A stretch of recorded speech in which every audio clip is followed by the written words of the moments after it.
அனைவருக்கும் வணக்கம். இன்றைய காணொளியானது எல்எல்பி நுழைவு பரீட்சைக்கான வழிகாட்டி பொதறிவு காணொளியாக அமைய இருக்கின்றது. 2026 பிப்ரவரி மாதம் 8 நடைபெற இருக்கின்ற திறந்த பல்கலைக்கழகத்தினுடைய எல்எல்பி நுழைவு பரீட்சை வழிகாட்டி மற்றும் இலங்கை சட்டக்கல்லூரி எல்எல்பி நுழைவு பரீட்சைக்கான வழிகாட்டியாக இந்த காணொலி உங்களுக்கு அமைய இருக்கின்றது. அந்த வகையில் நமது யூடியூப் சேனலை சப்ஸ்கிரிப்ஷன் செய்து உங்கள் ஆதரவினை வழங்குமாறு கேட்டுக்கொண்டு இந்த காணொலியானது 2021 இலங்கை சட்டக்கல்லூரி கடந்த கால கடந்த கால வினாத்தாளை உள்ளடக்கினதாக அமைய இருக்கின்றது. இதற்கு முன்னதாக நாங்கள் 2024 பொது அறிவு வினாத்தாள், அதே மாதிரி 2022 பொது அறிவு வினாத்தாள், 2022 வினாத்தாளில் பெருமளவான பகுதிகள் பார்வையிட்டிருக்கிறோம். கிட்டத்தட்ட 7 காணொலிகளுக்கு மேலாக அது நீண்ட விடிய பரப்புகள் கலந்துரையாடப்பட்ட காணொலிகளாக இருக்கின்றன. எமது யூடியூப் சேனலில் நீங்கள் அதனை பார்வையிட முடியும். அந்த வகையில் இன்றைய தினம் நாங்கள் 2021 கடந்த கால வினாத்தாள், பொது அறிவு வினாத்தாளை கலந்துரையாட இருக்கின்றோம். 2021 வினாத்தாளை பொறுத்தவரையில 50 வினாக்களை உள்ளடக்கினதாக காணப்படுகின்றது. முதல் 30 வினாக்களும் பல்வேறு வினாக்களாகவும் மிகுதி 20 வினாக்களும் குறுவினாவாகவும் அமைகின்றது. அந்த வகையில் முதலாவது வினா ஆண்டறிக்கை, மத்திய வங்கி ஆண்டறிக்கையுடன் தொடர்பட்டதாக அமைய இருக்கின்றது. இந்த இடத்துல நான் உங்களுக்கு ஞாபகப்படுத்த இருக்கின்றேன். இந்த மத்திய வங்கி 2024 இறுதியாக வந்த ஆண்டறிக்கை, அதாவது 2024 ஆண்டறிக்கை 2025 ஏப்ரல் மாதத்தில் வெளியீடு செய்யப்படும். அவ்வாறு தற்போது புழக்கத்தில் இருக்கிற அல்லது நடைமுறையில் இருக்கிற ஆண்டறிக்கையாக 2025 ஏப்ரலில் வெளியீடு செய்யப்பட்ட 2024 தரவுகளை உள்ளடக்கின ஆண்டறிக்கையாக அது அமையும். 2025 தரவுகளை உள்ளடக்கிய ஆண்டறிக்கை 2026 ஏப்ரல் மாதம் அளவில் வெளியீடு செய்யப்படும். அதுவரை காலமும் நாங்கள் 2024 இருக்கின்ற புள்ளிவிவர தரவுகளை தான் நாங்கள் விடையாக வழங்கக்கூடியதாக இருக்கும் ஆண்டறிக்கை தொடர்பான வினாக்களுக்கு. இதுல வேலையின்மை தொடர்பான விடயம் வினாப்பட்டிருக்கிறது. இந்த 2024 ஆண்டறிக்கை தொடர்பான புள்ளி விவரங்களை உள்ளடக்கி தனியான ஒரு காணொளி அது யூடியூப் சேனலில் பதிவிடப்பட்டிருக்கின்றது. நீங்கள் மேலதிக விளக்கங்களுக்காக அதனை பார்வையிட முடியும்.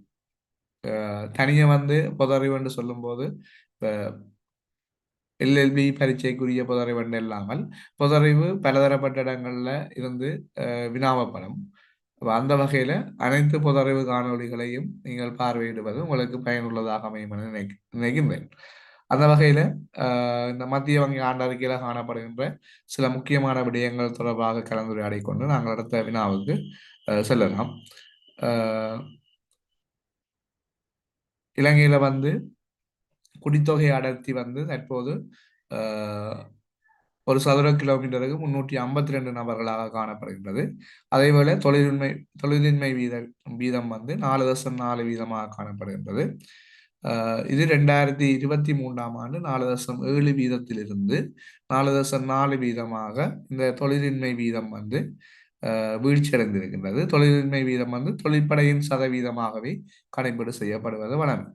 தொழிற்படையின் பங்கேற்பு வீதம் என்று சொல்லும் போது 47.4 வீதமான பங்கேற்பு வீதம் காணப்படுகின்றது. அதே போன்று மொத்த உள்நாட்டு உற்பத்தியை பொறுத்தவரையில 5 வீதமாக காணப்படுகின்றது. ஆனால் கடந்த 2023 -2.3 வீதமாக காணப்பட்டிருந்தது.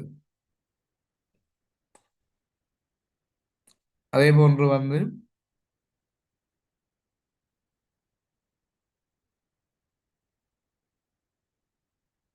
முதலீட்டை பொறுத்தவரையில இலங்கையின் முதலீடு தற்போது 27 வீதமாக அமைகின்றது. குடித்தொகை வளர்ச்சி வீதம் -0.5 வீதமாக 0.5 வீதமாக அது அமைகின்றது. குடித்தொகை வளர்ச்சி வீதம்.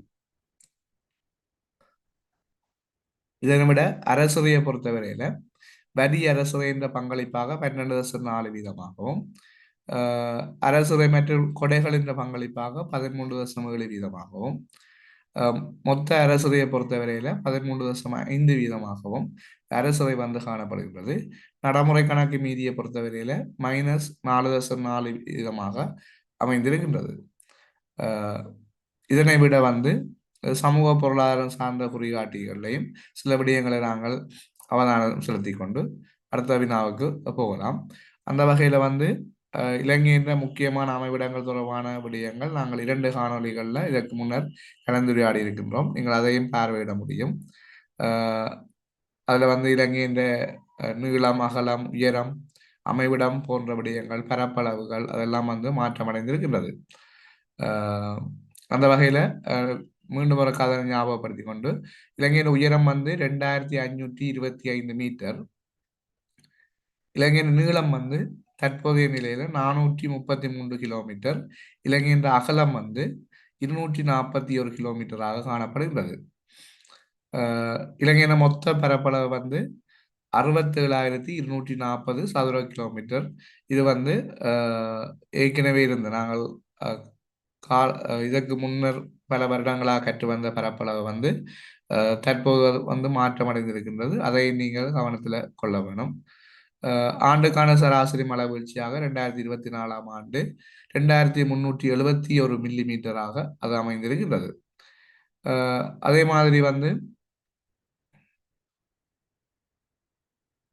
பிறப்பு வீதம் ஒரு 1000 நபர்களுக்கு 10.1 வீதமாகவும், இறப்பு வீதமும் 1000 நபர்களுக்கு 7.8 வீதமாகவும், இயற்கை அதிகரிப்பு வீதம் 1000 நபர்களுக்கு 2.3 வீதமாகவும், சிசு மரண வீதம் 1000 பிறப்புகளுக்கு 6.4 வீதமாக அமைகின்றது. இலங்கையில் தங்கியிருப்போர் வீதம் வந்து 49.5 வீதமாக அமைகின்றது. அதேபோல ஒரு குடும்பத்தின் சராசரி ஆட்கள் எண்ணிக்கை வந்து 3.7 ஆட்கள் வந்து ஒரு குடும்பத்தில் சராசரியாக காணப்படுகிறார்கள். அதே போல வந்து இலங்கையில வந்து கிட்டத்தட்ட அரசுத்துறை ஊழியர்களை பொறுத்தவரையில 13,36,000 பேர் அரசுத்துறை ஊழியராக காணப்படுகிறார்கள். ஆயுள் எதிர்பார்ப்பு அல்லது வாழ்நாள் எதிர்பார்ப்பு 75.5 ஆண்டுகளாகவும், கல்வி அறிவு வீதம் 93.2 வீதமாகவும், அதில் ஆண்களின் கல்வி அறிவு 94 வீதமாகவும், பெண்களின் கல்வி அறிவு வந்து 92.6 வீதமாகவும் அமைகின்றது. இலங்கை மனித அபிவிருத்தி சுட்டனில் 193 நாடுகளுக்கிடையே 78வது இடத்தில் இருக்கின்றது. அது மனித அபிவிருத்தி சுட்டனுக்காக பெற்றுள்ள புள்ளி 0.78 ஆகும். அது மாதிரி இலங்கை சுவீட்ச சுட்டனை பொறுத்தவரையில பெற்றுள்ள புள்ளி வந்து 0.796 அது அமைகின்றது. அது மாதிரி பொருளாதார மற்றும் வணிக காலநிலை துணை சுட்டன் அடிப்படையில் 0.825 புள்ளிகளையும், மக்களின் நல்வாழ்வு துணை சுட்டனாக வந்து 0.786 புள்ளிகளையும் கொண்டிருக்கின்றது.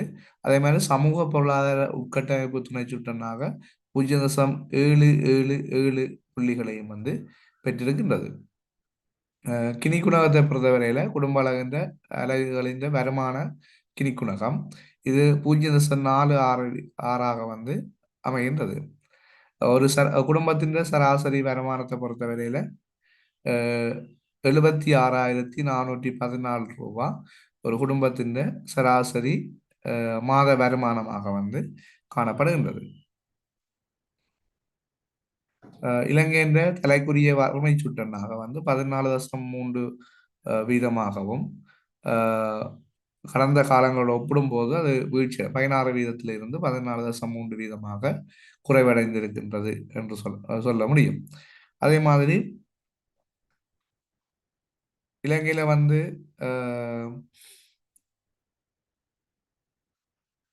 கல்வி மீதான அரசின் செலவீனமாக 2024ஆம் ஆண்டு மொத்த உள்நாட்டு உற்பத்தி சதவீதம் 1.6 வீதமாக அது அமைகின்றது. இவை வந்து முக்கியமான சில விடயங்கள். இந்த புள்ளி விவரங்கள் தொடர்பான 2024ஆம் ஆண்டு ஆண்டறிக்கை தொடர்பான புள்ளி விவரங்களிலே காணப்படுகின்ற சில முக்கியமான விடயங்களாக குறிப்பிட முடியும். இதனை விட நீங்கள் மேலதிகமாக வந்து அறிந்து கொள்வதற்கு நீங்கள் இந்த புள்ளி விவரங்கள் தொடர்பான காணொலியை பார்வையிட முடியும். அடுத்ததாக வந்து 2019ஆம் ஆண்டுக்கான இலங்கையின் மத்திய வங்கியின் ஆண்டறிக்கையின்படி 2019 உள்நாட்டு உற்பத்தியில் இலங்கையின் வெளிநாட்டு கடனின் சதவீதம் அது தற்போதும் வந்து 35 தொடக்கம் 40 வீதமான வகையில அஹ், இந்த வெளிநாட்டு கடன் பங்களிப்பு வந்து காணப்படுகின்றது. கிட்டத்தட்ட மொத்த கடன் பங்களிப்பு வந்து உள்நாட்டு வெளிநாட்டு கடன்லாம் சேர்த்து 102 வீதத்தை அண்மித்ததாக வந்து கடன் விகிதங்கள் வந்து இலங்கையில அமைந்திருக்கின்றது. மூன்றாவது வினாவை பொறுத்தவரையில இலங்கையில் தற்பொழுது அதிக எண்ணிக்கையிலான இறப்புகள் வந்து நடைபெறுவது தொடர்பாக இந்த வினாக்கள் வந்து வினாவப்பட்டிருக்கின்றது. இலங்கை மட்டுமல்ல உலகிலேயும் வந்து அதிகளவான இறப்புகள் வந்து தொற்றா நோய்கள் ஊடாகவே இடம்பெறுகின்றது. இலங்கையில் நிகழ்கின்ற மொத்த இறப்புகளில் சுமார் 83% இறப்புகள் வந்து அல்லது மரணங்கள் வந்து தொற்றா நோய்கள் ஊடாகவே இடம்பெறுகின்றன. தொற்றா நோய்களில் முதலிடத்தை பிடிப்பது வந்து இருதய நோய்கள் அல்லது இதய நோய்கள் வந்து முதலிடத்தை பிடிக்கின்றன. மாரடைப்பு, பக்கவாதம் போன்ற விடயங்கள் நோய்கள் வந்து அதிகளவான இறப்புகளை ஏற்படுத்துவதாக இருக்கும். அவை இலங்கையில் அதிகமான அல்லது உலகில் அதிகமான இறப்புகளை ஏற்படுத்துகின்ற நோய்களாக வந்து இருதய நோய் காணப்படுகின்றது. அதற்கு அடுத்த நிலையில் வந்து நீரிழிவு நோய், அதற்கு அடுத்ததாக புற்றுநோய், பின்னர் சுவாச நோய்கள் போன்ற அடிப்படையில் அது வரிசையாக செல்கின்றன. அதே மாதிரி இலங்கையில ஏனைய இறப்புகளை பொறுத்தவரையில வீதி விபத்துகளின் அடிப்படையில் ஒரு ஆண்டுக்கு சராசரியாக வந்து 12,000 பேர் வரையில வந்து வீதி விபத்துகள்ல உயிரிழக்கின்றார்கள் என்று சொல்லி புள்ளி விவரங்கள் சொல்கின்றது. அதே மாதிரி தற்கொலைகள் கிட்டத்தட்ட ஆண்டுக்கு 3,000 பேர் வந்து இலங்கையில தற்கொலைகள் மூலமான இறப்புகளை சந்திக்கின்றார்கள் என்று சொல்லப்படுகின்றது. அதற்கு அடுத்தபடியாக மது மற்றும் புகைப்பிடித்தல் போன்ற காரணிகள் காணப்படுகின்றன. தொற்றா நோய்கள் வந்து பிரதான பங்களிப்பை வழங்குது இறப்புகள்ல. அதுல அதிகமான பங்களிப்பு வந்து இருதய நோய்களுக்கு காணப்படுகின்றது என்பதையும் நீங்கள் கவனத்துல கொள்ள வேண்டும். இலங்கையை பொறுத்தவரையில 2020ஆம் ஆண்டுக்கு முன்னதாக இருந்த இறப்புகள், அதாவது கிட்டத்தட்ட ஒரு ஆண்டுக்கு 1,40,000 இறப்புகள் நடைபெற்றது 2020ஆம் ஆண்டு காலப்பகுதியில். தற்போது 2024ஆம் ஆண்டில் அது 40,000ஆல் அதிகரித்து ஒரு ஆண்டுக்கு 1,80,000 வரையான இறப்புகள் நடைபெற்றதாக பதிவாளர் திணைக்களத்தின் புள்ளி விவரங்கள் வந்து தெரிவிக்கின்றது. உலகிலேயும் அதிகமான மரணங்களை ஏற்படுத்துவதற்கு இந்த தொற்றாத நோய்கள் வந்து பிரதான பங்களிப்பை வழங்குகின்றது. உலகில் நடக்கின்ற மொத்த மரணங்களில் 74% இந்த நீண்டகால நோய்களான தொற்றா நோய்களால உருவாகின்றது. அதில் இருதய நோய் வந்து உலகின் மிகப்பெரிய கொலையாளி அப்படி என்று சொல்லப்படுகின்றது.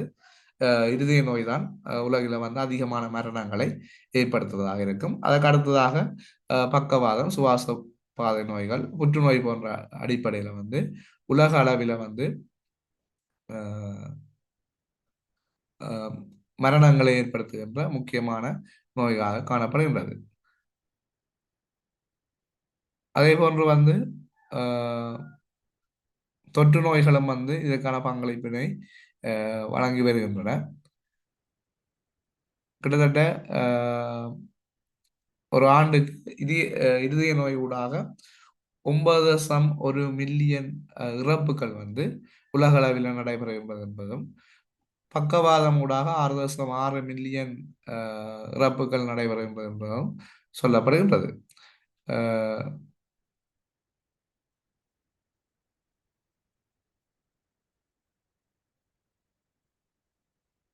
அதே மாதிரி இந்த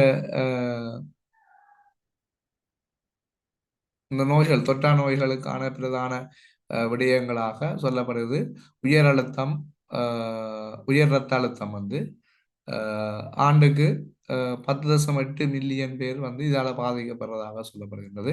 புகைப்பிடித்தல், அதிக உடல் எடை, அது மாதிரி காற்று மாசுபாடு போன்ற காரணங்களால இந்த தொற்றா நோய்கள் ஏற்படுவதற்கான வாய்ப்புகள் இருக்குதுன்னு சொல்லப்படுகின்றது. ஒரு உலகளவில் வந்து ஆண்டுக்கு விபத்துக்கள் ஊடாக 1.3 மில்லியன் பேர் உயிரிழக்கிறார்கள் என்று சொல்லப்படுகின்றது. இதில் அதிகமானவர்கள் வந்து இந்த அபிவிருத்தி அடைந்து வரும் நாடுகளை சார்ந்த ஆக்களாக வந்து காணப்படுகிறார்கள். தற்கொலையை பொறுத்தவரையில உலகில 7.8 லட்சம் வரையிலான பேர் வந்து ஒரு வருடத்துக்கு தற்கொலைகள் என்ற அடிப்படையிலையும், கொலைகள் வன்முறைகளூடாக சுமார் 4 லட்சம் பேர் வந்து உயிரிழப்புகளை சந்திக்கிறார்கள் என்று சொல்லியும் இந்த புள்ளி விவரங்கள் வந்து தொடர்ச்சியாக செல்கின்றன. அதிக இறப்பு விகிதத்தை கொண்ட நாடு என்று சொல்லும்போது இதய நோயால் அதிகமான மரணங்களை சந்திக்கிற நாடு ரஷ்யா. அஹ் உலகில் இருக்கிற மொத்த இதய நோய் மரணங்கள்ல வந்து 57 வீதமான மரணங்கள் வந்து ரஷ்யா நாட்டிலே நடைபெறுகின்றது. அடுத்ததாக வந்து பல்கோரியா, இது ஐரோப்பிய நாடுகள்ல அதிக இறப்பு விகிதத்தை கொண்ட நாடாக காணப்படுகின்றது. 1 லட்சம் பேருக்கு 100 மரணங்கள் வந்து இந்த இருதய நோயால் நடைபெறுகின்றது என்று சொல்லப்படுகின்றது. அதே போன்று மத்திய ஆசிய நாடுகளை பொறுத்தவரையில் உஸ்பெஸ்கிஸ்தான் மற்றும் தகிஸ்தான் போன்ற நாடுகள் வந்து இதய நோய்களால் அதிகமான பாதிப்புகளை சந்திக்கின்றன என்று சொல்லப்படுகின்றன. அதே மாதிரி அதிக மக்கள் தொகை கொண்ட நாடுகள்ல பொதுவாக இறப்புகள் உயர்வாக காணப்படும். அதுல வந்து இந்த மக்களின் எண்ணிக்கை அடிப்படையில், வீதாசாரத்தின் அடிப்படையில் எண்ணிக்கை அடிப்படையில வந்து அதிகமான மக்கள் வந்து சீனா நாட்டில் வந்து இதய நோயால் இறக்கினோம். 2வது இடத்துல வந்து இந்தியா காணப்படுகின்றது. இந்தியாவில் வந்து மொத்த மரணங்கள்ல 28 வீதமான ஆக்கள் இதய நோய்களால் இறப்பதாக சொல்லப்படுகின்றது. அதே மாதிரி அமெரிக்காவில் உணவு பழக்கம் மற்றும் உடற்பருமன் காரணமாக இதய நோய் இறப்புகள் வந்து அதிகமாக இடம்பெறுகின்றன என்றும் தரவுகள் சொல்லப்படுகின்றது. அதே மாதிரி வந்து நஞ்சு கலந்த உணவுகள், விவசாயத்துல வந்து அதிகமான ரசாயன பொருட்களை கலக்கின்ற நாடுகள்ல பிரேசில் வந்து உலகளவில் வந்து முதல் நிலையில காணப்படுகின்றது. இங்க வந்து அதிகமான ரசாயன பூச்சிக்கொல்லிகள் வந்து விவசாய உற்பத்திகளில் பயன்படுத்தப்படுகின்றது என்று சொல்லப்படுகின்றன. அதற்கு அடுத்தபடியாக அமெரிக்கா வந்து 2வது இடத்திலே காணப்படுகின்றது.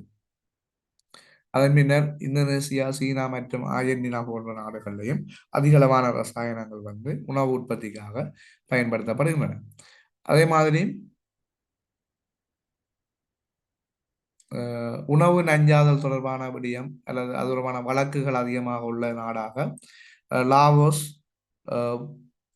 பொலிவியா மற்றும் தாய்லாந்து போன்ற நாடுகளில் வந்து உலக நஞ்சாதல் வழக்குகள் அல்லது சம்பவங்கள் வந்து அதிகமாக நடைபெறுகின்றன என்று சொல்லப்படுகின்றன. அதே மாதிரி கன உலோக கலப்பன்னு சொல்லுவோம். இது வந்து தொழிற்சாலை கழிவுகள் மற்றும் நிலத்தடி நீர் மாசு காரணமாக உலகில் உணவில் வந்து நஞ்சு கலக்குகின்ற நாடுகள் என்ற பட்டியலில் சீனா வந்து முதலிடத்தில் இருக்கின்றது. நிலத்தடி நீர் மாசு காரணமாக அதிகமான நஞ்சு கலத்தல் உணவுகளில் வந்து அதிகமான நஞ்சு கலத்தல் நாடுகளில் சீனா வந்து முதலிலையும், அடுத்த இடத்துல வந்து பங்களாதேஷ் நாடும் வந்து காணப்படுகின்றது. சீனாவை பொறுத்தவரையில காட்மியம் மற்றும் ஈயம் போன்ற உலோகங்கள் அதிகமாக கலக்கப்படுவதாகவும், பங்களாதேஷ் நாட்டை பொறுத்தவரையில ஆர்சானிக் நஞ்சு அதிகமாக வந்து விவசாய உற்பத்திகளில் கலக்கப்படுகிறது என்று சொல்லியும் சொல்லப்படுகின்றது. சிறந்த உணவு பாதுகாப்பை கொண்ட நாடுகள் என்ற பட்டியலில் வந்து பின்லாந்து முதலிடத்திலேயும், அதற்கு அடுத்ததாக அயர்லாந்து, நோர்வே போன்ற நாடுகள் வந்து சிறந்த உணவு பாதுகாப்பை கொண்ட நாடுகளாக சொல்லப்படுகின்றன. உலகம் வந்து இந்த நோய்கள் தொடர்பானதும் அதனூடாக ஏற்படுகின்ற ஏனைய விடயங்கள் தொடர்பாகவும் பகிர்ந்திருந்தேன். அடுத்த 4வது வினாவை பொறுத்தவரையில இதற்கான ஒரு காணொலி தனியாகவே நான் பதிவு செய்திருக்கிறேன். பிரித்தானியர் காலத்துல இலங்கையின் யாப்பு சீர்திருத்தங்கள் தொடர்பான விடயங்கள் தனியான காணொலியாக வந்து பகிரப்பட்டிருக்கின்றது. அந்த வகையில வந்து ராயகாரிய முறை வந்து கோல்புருக் சீர்திருத்தத்தினூடாக நீக்கப்பட்டிருந்தது என்று சொல்லி சொல்லப்பட்டிருக்கின்றது. அதே மாதிரி தற்பொழுது நடைமுறை உள்ள அரசியலமைப்புக்கான 20வது திருத்தம் கொண்டு வரப்பட்ட பிறகு உயர் நீதிமன்றம் வந்து பிரதம நீதியரசரை உள்ளடக்கியதாக 8 தொடக்கம் 17 வரையான நீதியரசர்களை கொண்டதாக இது காணப்படுகின்றது. சில சந்தர்ப்பங்களில் 7 என்றும் சொல்லியும் அது சொல்லப்படுகின்றது. ஆனால் இங்கே தரப்பட்ட விடைகளின் அடிப்படையில் வந்து பிரதம நீதியரசர் உட்பட 8, ஆக குறைந்தது 8 பேரும், ஆக கூடினது 17 பேரும் காணப்படுவார்கள் என்று சொல்லி இந்த 20வது திருத்தம் வந்து முன்வைத்திருக்கின்றது.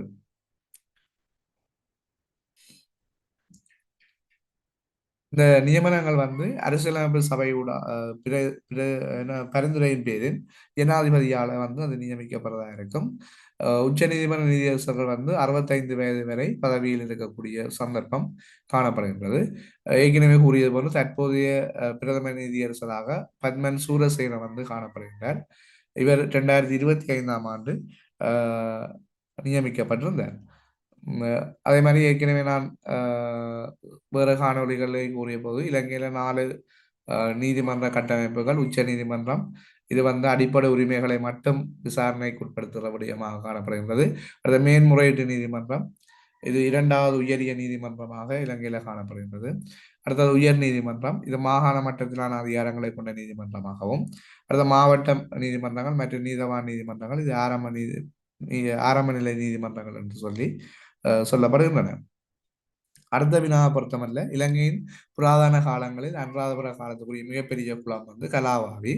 இந்த கலாவாவி வந்து தாதுசேன மன்னனால் வந்து கட்டப்பட்டது. கிறிஸ்துக்கு பின் 460ஆம் ஆண்டு காலப்பகுதியில் அல்லது 5ஆம் நூற்றாண்டில் வந்து தாதுசேன மன்னனால் வந்து இந்த கலாவாவி வந்து அனுராதபுரத்தில் கட்டப்பட்டது. இந்த கலாவாவியில இருந்து நீரை கொண்டு செல்வதற்காக ஒரு பிரபலியமான கால்வாய் வந்து அமைக்கப்பட்டிருந்தது. யோத கால்வாய், யோதையில என்று சொல்லப்படுகின்றது. இதை வந்து இதுக்கு இன்னொரு பேரும் சொல்லப்படுது, செய்ய ஜெல என்று சொல்லியும் இந்த கால்வாய் வந்து அழைக்கப்படுகிறது. இந்த குளம் வந்து கலாவாய் வந்து 2 குளங்களை ஒன்றிணைத்து உருவாக்கப்பட்டது. ஒன்று கலாவாவி, மற்றது பலாலு வாவி என்ற அடிப்படையில் 2 வாவிகளும் ஒன்றிணைத்து உருவாக்கப்பட்டுள்ளது. இதன் மொத்த கொள்ளளவு வந்து 123 மில்லியன் கனமீட்டர் என்று சொல்லப்படுகின்றது. யோத கால்வாயை பொறுத்தவரையில் 54 மைல் நீளமான யோத கால்வாயாக இது அமைக்கப்பட்டிருந்தது. ஒரு மைலுக்கு வந்து ஒரு அங்குலம் சரிவை கொண்டதாக வந்து இது அமைக்கப்பட்டது என்று சொல்லப்படுகின்றன. அதே மாதிரி மின்னேரியா வாவியை பொறுத்தவரையில் இது மகாசேன மன்னனால் கட்டப்பட்டது. பசவகுளம் வந்து பண்டகாவே மன்னனால் கட்டப்பட்டது. அது மாதிரி நுவரவாவி வந்து வலகம்பா மன்னனால் கட்டப்பட்டது. இது வந்து முக்கியமான அனுராதபுர காலத்தை சேர்ந்த பதவியா குளமும் வந்து மகாசேன மன்னனால் கட்டப்பட்டது. திசாவாவி தேவநம்பிய தேச மன்னனால் கட்டப்பட்டது. இது வந்து அனுராதபுர காலத்தை சேர்ந்த முக்கியமான மிகப்பெரிய குளங்கள் என்று சொல்லப்படுகின்றன. அடுத்த வினாவை பொறுத்த வரையில பொதுஜன அபிப்பிராய வாக்கெடுப்பு வந்து பொது வாக்கெடுப்பு வந்து இலங்கையில இதுவரை காலமும் ஒரே ஒரு தடவை நடைபெற்றிருக்கின்றது. இது வந்து பாராளுமன்றத்தின் ஆயுட்காலத்தை வந்து தேர்தலை நடத்தாமல் மீண்டும் 6 வருடங்களுக்கு அதிகரிப்பதற்காக அப்போதைய ஜனாதிபதி ஜி.ஆர். ஜெயவர்தன தலைமையில வந்து இந்த பொதுஜன வாக்கெடுப்பு வந்து நடத்தப்பட்டது. 1982ஆம் ஆண்டுல இது இடம்பெற்றிருந்தது. இதற்கு 2 சின்னங்கள் வழங்கப்பட்டிருந்தது. ஒன்று நீடிப்பதற்கு ஆம் என்று சொல்லியும் மற்றது இல்லை என்று சொல்லியும் இந்த 2 சின்னங்கள் வந்து வழங்கப்பட்டிருந்தது. அதோட வினா வந்து கடந்த 2024ஆம் ஆண்டு வினாத்தாளிலே வினாவப்பட்டிருந்தது. அந்த காணொலியிலே வந்து இந்த பொதுஜன வாக்கெடுப்பு தொடர்பான மிக விரிவான தகவல்கள் வந்து உள்ளடக்கப்பட்டிருக்கிறது என்பதை குறிப்பிட்டுக் கொண்டு அடுத்த வினாவை பொறுத்தவரையில மாகாண சபை ஒன்றின் ஆளுநர் நியமிக்கப்படுவது அது ஜனாதிபதியால் நியமிக்கப்படும். அவருடைய பதவிக்காலம் வந்து 5 வருடங்களை கொண்டதாக காணப்படும்.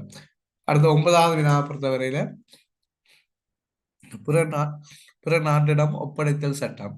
இது வந்து ஒரு நாட்டில் குற்றம் செய்துவிட்டு மற்றொரு நாட்டுக்கு தப்பி சென்ற ஒருவரை சட்ட ரீதியான விசாரணையை எதிர்கொள்ள மீண்டும் குற்றம் செய்த நாட்டுக்கு அழைத்து வருவதற்கான ஒரு நடைமுறை. இலங்கையை பொறுத்தவரையில 1977ஆம் ஆண்டின் 8ஆம் இலக்க பிற நாட்டிடம் ஒப்படைத்தல் சட்டம் வந்து தற்போது நடைமுறையில் இருக்கின்றன. அந்த சட்டத்தின் அடிப்படையில குற்றவாளி ஒருவரை வந்து சட்டத்திற்கு முன் கொண்டு வர முடியும் வேறு நாடுகள்ல மறைந்திருக்கிறவர். அடுத்த 10வது வினாவை பொறுத்தவரையில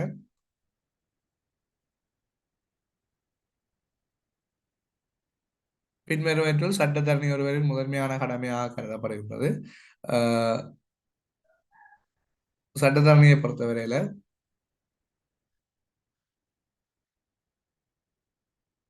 அதுக்கு முன்னதாக நாங்கள் இந்த புற நாட்டிடம் ஒப்படைத்தல் சட்டம் தொடர்பாக இன்னும் ஒரு விடயத்தை வந்து குறிப்பிட வேணும். இலங்கையை பொறுத்தவரையில தற்போது வந்து இந்தியா, கனடா, சீனா, தாய்லாந்து போன்ற நாடுகளோடு இந்த ஒப்பந்தத்தை செய்திருக்கின்றது. ஒப்பந்தம் இல்லாத நாடுகளை பொறுத்தவரையில பொதுவான ஒரு சர்வதேச உடன்படிக்கைகளை இந்த சட்டத்தை வந்து பயன்படுத்தக்கூடிய சந்தர்ப்பங்கள் இருக்கின்றது என்பதையும் உங்களுக்கு தெரிவித்து கொள்கிறேன். அதே மாதிரி ஒப்படைக்கப்படுவதற்கு சில நிபந்தனைகள் இருக்குது. இருதரப்பு குற்றத்தின் தன்மை அடிப்படை, மற்றது அரசியல் புகலிடம். இப்போ இருதரப்பு குற்றத்தின் தன்மை என்று சொல்லும்போது சம்பந்தப்பட்ட நபர் வந்து செய்த செயல்கள் இரண்டு நாடுகளிலும் சட்டப்படி குற்றமாக இருக்க வேணும். அதே மாதிரி அரசியல் புகலிடம், நாங்கள் மேல பொதறிவை பற்றி கதைக்கும் போது விரிவான விடயங்களை கலந்துரையாட வேணும். தற்போது தேடலுக்கான வாய்ப்புகள் அதிகமாக இருக்கிறதால வினாத்தாள தயாரிக்கிறவரும் வந்து ஆழமான விடயங்கள்ல வந்து கவனம் செலுத்துவதை அவதானிக்கக்கூடியதாக இருக்கும். உங்களுக்கு தெரியும், வினாத்தாள்கள் இந்த வினாக்களை அணுகும் போது இந்த விடயத்தை வந்து ஆழமாக இருக்க முடியும். அப்ப நாங்கள் ஒரு சொல்ல வினாக்களுக்கான விடைகள் வருமென்றது வந்து குறைவடைந்திருக்கிறது. முந்தைய காலங்களோட ஒப்பிடும்போது தற்போது வந்து அப்படியான வினாக்கள் வார அளவு இல்லைன்னு சொல்ல முடியாது, ஆனால் குறைவடைந்திருக்கின்றது என்பதையும் நீங்கள் கவனத்தில் எடுத்துக்கொள்ள வரும். அதற்கான சில விடயங்களை நான் மேலதிகமாக உங்களோட கலந்துரையாடுவேன்.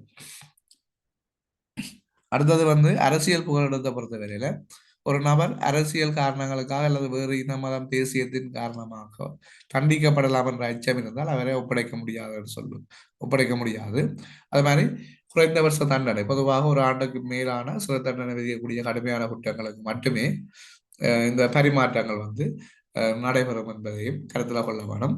இது எப்படி வந்து ஏன் நான் இதை கதைக்கிறேன்னா, உங்களுக்கு தெரியும், அண்மையில வந்து இலங்கையில வெளிநாட்டில இருந்து பல இலங்கையின் குற்றச்செயலுடைய ஆக்கள் வெளிநாட்டில் தப்பி மறைந்திருந்த ஆக்களை வந்து பல நாடுகள் துணையோட கொண்டிருந்தது. சில வேளைகளில் இந்த வினாக்கள் வந்து கவனம் செலுத்தப்படலாம் என்றதுக்காக இந்த விடயங்களை வந்து உங்களோட கலந்துரையாடுறேன். இதுல வந்து கோரிக்கை உண்டு. குற்றம் நடந்த நாட்டின் வெளிவிவகார அமைச்சு வந்து நபர் இருக்கிற நாட்டின் வெளிவிவகார அமைச்சுக்கு வந்து அதிகாரபூர்வமாக கோரிக்கையை அனுப்ப வேண்டும். முதலாவது விடயம் அதுதான். பிறகு நீதிமன்ற விசாரணை அடிப்படையில் நபர் கைது செய்யப்பட்ட பின் அந்த நாட்டு நீதிமன்றத்தில் இவரை ஒப்படைக்க போதுமான சான்றுகள் உள்ளனவா என்ற அடிப்படையில் விசாரணை நடைபெறும். அதே போல வந்து பிறகு அரசியல் முடிவு நீதிமன்றம் அனுமதி அளித்தாலும் இறுதி முடிவை வந்து அந்த நாட்டில் பாதுகாப்பு அல்லது நீதி அமைச்சு தான் எடுக்க வேண்டும். இது வந்து அதற்கான நடைமுறையாக காணப்படுகின்றது. இலங்கையை பொறுத்தவரையில இலங்கை சில சிறப்பான விதிமுறைகளை பின்பற்றுகின்றன. இலங்கை தனது சொந்த பிரஜைகளை பிற நாடுகளுக்கு ஒப்படைப்பதற்கு சட்டத்தில் இடம் உண்டு. ஆனால் சில நாடுகள் வந்து தங்கள் நாட்டு பிரஜைகளை ஒப்படைப்பதற்கு வந்து மறுப்பதற்கான வாய்ப்புகள் எல்லாம் தங்கள வேறு நாடுகளின் சட்டங்கள்ல காணப்படுகிறது. அது மாதிரி மரண தண்டனை விதிக்கக்கூடிய குற்றமாக இருந்தால் அந்த நபரை ஒப்படைக்க இலங்கை அரசு பொதுவாக சில உறுதிமொழிகளை கோரும். அதாவது அவருக்கு மரண தண்டனை விதிக்கப்படாத என்ற அடிப்படையில் வந்து அந்த உறுதிமொழி வந்து அமையக்கூடியதாக இருக்கும். அடுத்தது வந்து சட்டத்தரணிகள் முதன்மையான கடமைகள் தொடர்பானது. இவைகளை பொறுத்தவரை நீதிமன்றத்துக்கு ஆற்ற வேண்டிய கடமை, அது மாதிரி கட்சிக்காரருக்கு ஆற்ற வேண்டிய கடமை, அதே போன்று வந்து நீதி மற்றும் சமூகத்துக்கான கடமை என்ற அடிப்படையில 3 பிரிவுகளாக இந்த கடமைகளை நாங்கள் பிரித்து பார்க்க முடியும். இவர் வந்து சட்டத்தரணி தன்னை கட்சிக்காரருக்காக வாதிட்டாலும் அவர் முதன்மையான நீதிமன்றத்தின் ஒரு அதிகாரியாவர். அதால வந்து நீதிமன்றத்தை ஒருபோதும் தவறாக வழிநடத்தாது நீதியை நிலைநாட்டுவதில் நீதிமன்றத்துக்கு நேர்மையான ஒத்துழைப்புகளை வழங்க வேண்டும் என்பது அவருடைய பிரதான கடமையாக அல்லது நோக்கமாக சொல்லப்படுகின்றது. அவையில வந்து அவன் கட்சிக்காரருக்காக வாதிட்டாலும் நீதிமன்றத்துக்கு வந்து அல்லது நீதிமன்றம் சரியாக செயல்படுறதுக்கான ஒத்துழைப்பை வந்து வழங்க வேண்டும் என்றது முக்கியமானது. வகையில வந்து பார்த்தீங்கன்னு சொன்னால் இரண்டாவது விடை வந்து அவருடைய முதன்மையான கடமையாக வந்து கருதப்படுகின்றன.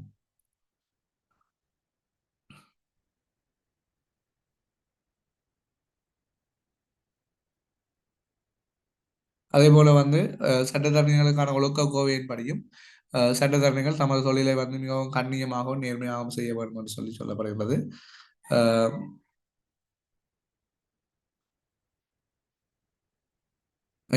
அப்ப இதை வந்து நாங்கள் முதன்மை நோக்கம் என்று சொல்லும்போது சட்டத்தின் விதிகளுக்கு உட்படி நீதியை நிலைநாட்டுவது நீதிமன்றத்துக்கு உண்மையாக இருக்க வேண்டும் இல்லை உதவுதல் என்றதுதான் அதன் பிரதான விடயமாக இருக்கின்றது. அதே மாதிரி 11வது வினாவும் கடந்த 2024 ஆண்டு பொதுறிவு வினாத்தாள் காணொலியில உங்களோட கலந்துரையாடி இருந்தேன்.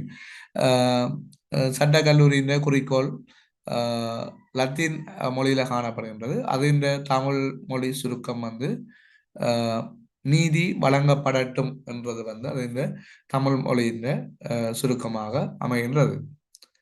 அடுத்தது வந்து பிஸ்கால்கள் எனப்படுவோர் வந்து யார் என்றுதான் அந்த வினாவின் வினா வந்து இதுல வந்து நீதிமன்ற தீர்ப்புகளை கட்டளைகளை நடைமுறைப்படுத்துகின்ற ஒரு முக்கிய நிர்வாக பிரிவினர் தான் இந்த பிஸ்கால்கள் சொல்லப்படுகிறது.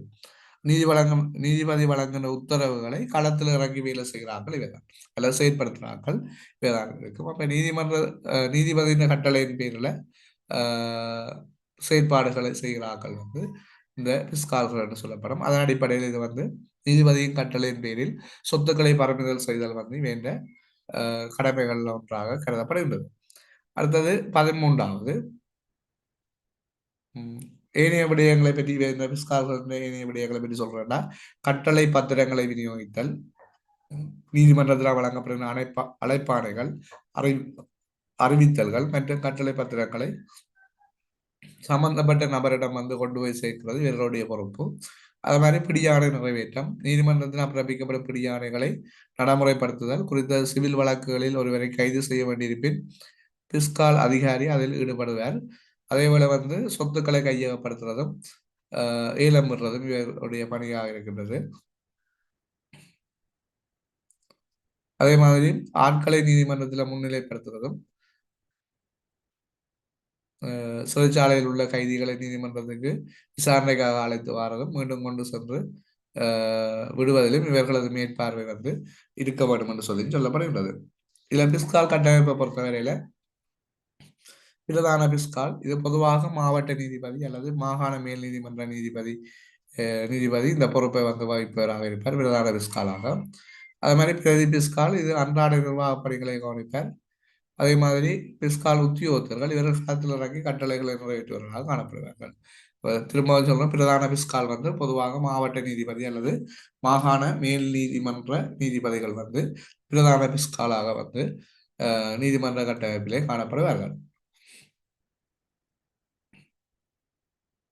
அது மாதிரி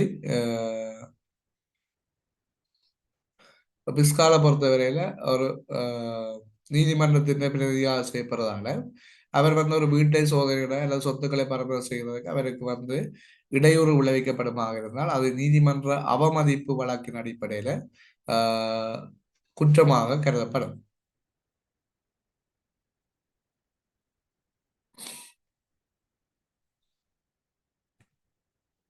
அடுத்தது வந்து இலங்கையில பாம் பயிர் செய்கை தொடர்பானது. பாம் எண்ணெய் வந்து இலங்கையில வந்து தடை செய்யப்பட்டிருந்தது சில விளைவுகள் காரணமாக. அதின் தாக்கம் காரணமாக வந்து தடை செய்யப்பட்டிருந்தது. இதுல வந்து இந்த பாமெண்ணெய்கள் வந்து தேங்காய் எண்ணெயின் உற்பத்தி திறனை விட அதிகமான உற்பத்தி திறனை கொண்டதாக சொல்லப்படுகின்றது. சோப்பு, மெழுகுவர்த்தி, பிஸ்கட், சாக்லேட் அழகு சாதன பொருட்கள் போன்ற பொருட்களை வந்து உற்பத்தி செய்வதற்கு மூலப்பொருட்களாக வந்து பாமெண்ணெய் வந்து பயன்படுத்தப்பட்டு வருகின்றது. இலங்கையில வந்து பாமெண்ணெய் உற்பத்தியில பாம் பயிர் செய்கைக்கு வந்து பல எதிர்ப்புகள் இருந்ததன் காரணமாக அது வந்து தடை செய்யப்பட்டிருந்தது. நிலத்தடி நீர்மட்டம் குறைதல், அடுத்தது வந்து மண்ணரிப்பு, பல்லுயிர் பெருக்கம் பாதிப்பு போன்ற காரணிகள் வந்து சொல்லப்படுகின்றது. இதுல வந்து வினாப்பட்டது வந்து பாம் பயிர் செய்கை இந்நாடு தடை செய்யும் தீர்மானத்தை மேற்கொண்டது. பாம் பயிர் செய்கையினால் ஏற்படக்கூடிய மிகப்பெரிய பாதிப்பாக கருதப்படுறது நிலத்தடி நீர்மட்டம் குறைதல் வந்து இந்த நிலத்தடி நீர்ன்னு சொல்ல தரைக்கீழ் நீர் வறண்டு போகும் நிலை உருவாகுறது வந்து மிகப்பெரிய ஒரு பிரச்சனையாக இருந்ததால அது வந்து தடை செய்யப்பட்டிருந்தது. அடுத்த வந்து 1978 ஆண்டின் பின்னர் இந்த தடை வந்து தடை வந்து இப்போ ஏற்பட்டது என்பதை நான் இதில் குறிப்பிடுறேன். 2021 ஆண்டுல வந்து இலங்கை அரசாங்கம் வந்து புதிய பயிர் செய்கைக்கு வந்து தடை விதிக்கப்பட்டிருந்தது. அதேபோல ஏற்கனவே இருக்கிற பயிர்களை வந்து படிப்படியாக நீக்குவதன் அடிப்படையில் வந்து இந்த தடை வந்து 2021ஆம் ஆண்டு விதிக்கப்பட்டிருந்தது. அதே போன்று வந்து 2026ஆம் ஆண்டு அல்லது 25ஆம் ஆண்டு காலப்பகுதியில் இந்த தடையை நீக்கிறது தொடர்பான ஒரு கலந்துரையாடல் அல்லது எதிர்பார்ப்புகள் வந்து மேற்கொள்ளப்பட்டு வருகின்றன. இது வந்து பாமண்ணை தொடர்பான விடயங்கள். அதே மாதிரி 1978ஆம் ஆண்டு நாட்டின் மேல்நிலை நீதிமன்றங்களால் வழங்கப்பட்ட முக்கியமான தீர்ப்புகளை உத்தியோகபூர்வமாக இங்கு பதிவு செய்யப்பட்டுள்ளன என்ற தொடர்பான வினா அமைகின்றது. அந்த வகையில வந்து நீதிமன்றத்தின் தீர்ப்புகளை பொறுத்தவரையில உத்தியோகபூர்வ சட்ட அறிக்கைகள், உயர் நீதிமன்றம் மற்றும் மேன்முறையீட்டு நீதிமன்றத்தின் மிக முக்கியமான தீர்ப்புகள் வந்து உத்தியோகபூர்வ சட்ட அறிக்கைகள் ஊடாக அல்லது சட்ட அறிக்கைகள் என்ற அடிப்படையில் அது துவக்கப்படுகின்றது. இவை 1978ஆம் ஆண்டிலிருந்து தற்போது வரைக்கும் தொடர்ச்சியாக நடைபெற்று வருகின்றன. இவை வந்து நியூ லோ ரிப்போர்ட்ஸ் எனவும் அழைக்கப்படுகின்றன. அப்ப இதுல வந்து பாத்தீங்கன்னு சொன்னால் உத்தியோகபூர்வ சட்ட அறிக்கைகளில வந்து அல்லது அறிக்கைகளாக வந்து பெறப்பட்டு வருகின்றது. புதிய சட்ட அறிக்கைகள் என்றது வந்து அது பொருத்தமான விடியாக வந்து அமைகின்றது.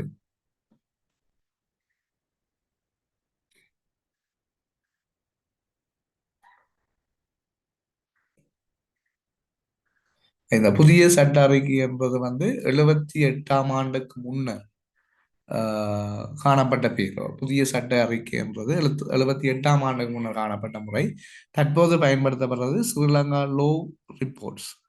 வந்து தற்போது வந்து இலங்கை சட்ட அறிக்கைகள்ல வந்து அது பயன்படுத்தப்படுகின்றது அல்லது அறிக்கையாக வந்தது புகழப்படுகின்றது என்பதையும் கவனத்தில் கொள்ள வேணும்.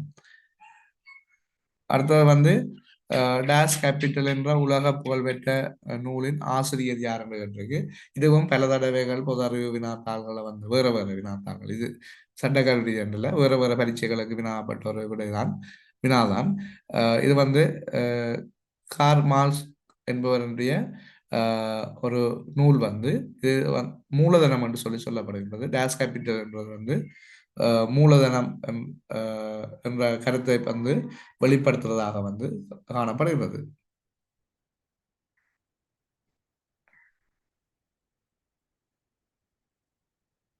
இதனை விட உலகில வந்து மிக பிரபலியமான பல நூல்கள் காணப்படுகிறது. இந்த கால் மாஸ்கை பொறுத்தவரையில இவர் ஒரு கம்யூனியோ கம்யூனிசவாதி என்று சொல்லப்படுகின்றது. அதே போல கிரேக்க தத்துவியலாளர் பிளேட்டோ வந்து குடியரசு என்ற நூலையும் தத்துவ அரசியல் நூல்களில் மிக முக்கியமான நூல்களாக இது கருதப்படுகின்றது. அடுத்தது அர்த்த சாஸ்திரம், சாணக்கியர் அல்லது கௌடில்யர் என்று சொல்றது அரசியல் மற்றும் நிர்வாகம் தொடர்பான விடயங்களை அர்த்த சாஸ்திரத்துல வந்து எழுதியிருக்கிறார்.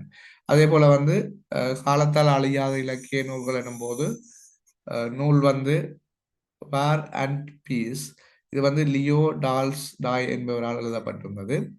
அதே மாதிரி லே மிசரபிள் என்ற நூல் வந்து விக்டர் கியூகோ என்பவரால் வந்து எழுதப்பட்டிருந்தது. இது வந்து இந்த இரண்டு நூல்களும் காலத்தால் அழியாத இலக்கிய நூல்கள் என்று சொல்லப்படுகின்றன.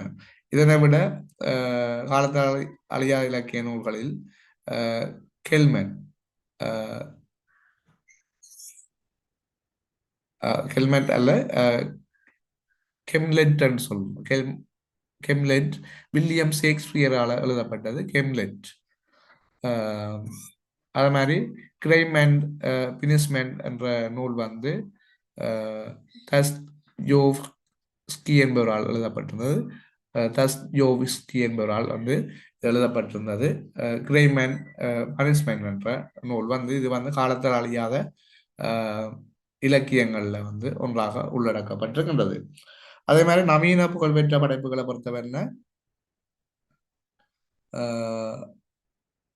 100 ஆண்டு தனிமை என்ற பெயர்ல வந்து காப்ரியல் கார்சியா மார்கேஸ் என்பவர் வந்து இந்த நூலை வந்து எழுதியிருந்தார். நவீன கால புகழ்பெற்ற படைப்புகள். மற்றது யூலிசஸ் என்ற நூல் வந்து ஜேம்ஸ் ஜாய்ஸ் என்பவரால் வந்து எழுதப்பட்டிருந்தது.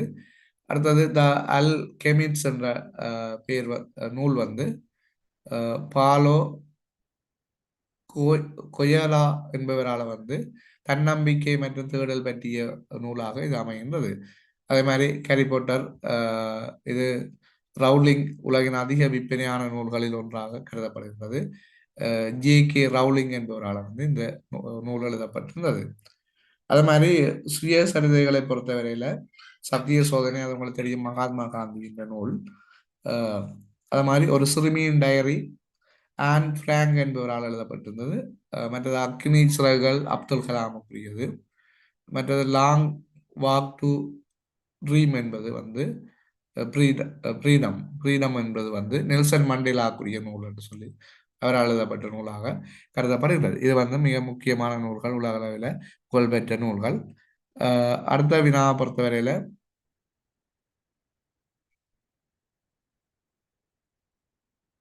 அடுத்த வினாவுக்கு முன்னதாக இந்த நூல்களில் வந்து இன்னும் பல விடயங்கள் வந்து இருக்கின்றன.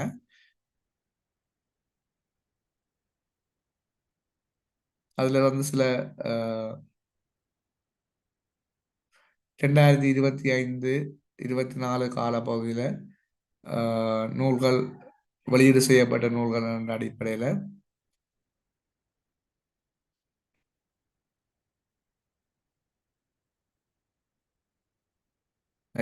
இதுல வந்து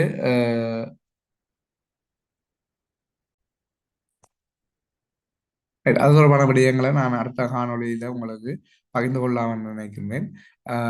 இத்தோடு நாங்கள் இந்த காணொளியை நிறைவு செய்து கொண்டு இது இந்த வினாத்தாளின் மிகுதி காணொளி அடுத்த காணொளியாக அது அமையும் என்பதையும் கூறிக்கொண்டு விடைபெறுகிறேன். நன்றி, வணக்கம்.